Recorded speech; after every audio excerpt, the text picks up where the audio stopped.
అంటే ఎట్లాగా NT Ramarao party పెట్టాడు ఉంది కదా, చంద్రబాబు చేతిలోనే ఉంది కదా పార్టీ, రేపు లోకేష్ చేతిలోనే ఉంటుంది.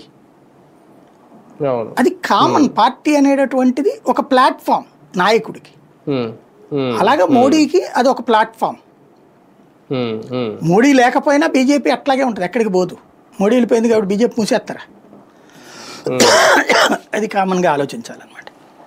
అంటే ఇప్పుడు మోడీ మీద ఇక్కడ మోడీ అనే వ్యక్తి ఉన్నారు కాబట్టి ఇటు ఆర్ఎస్ఎస్ ఇటు బీజేపీ మీద వస్తున్న ఆరోపణలకు మోహన్ భగవత్ సైతం క్లారిటీ ఇచ్చుకోవాల్సి వచ్చింది. అదేం లేదు, మోహన్ భగవత్ మొన్న మధ్యన ఆయన ఒక 2 గంటలు మాట్లాడారు.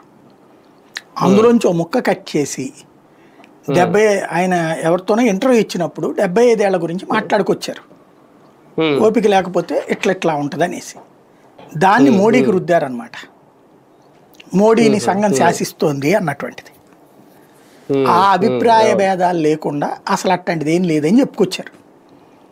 ఇప్పుడు ఆయనైనా సరే ఆర్ఎస్ఎస్లో ఇప్పుడు మీకు ఎక్కడ ఎందుకండి, కమ్యూనిస్ట్ పార్టీలో ఉంటారు, వాళ్లే కదా చివరి దాకా నాయకులు.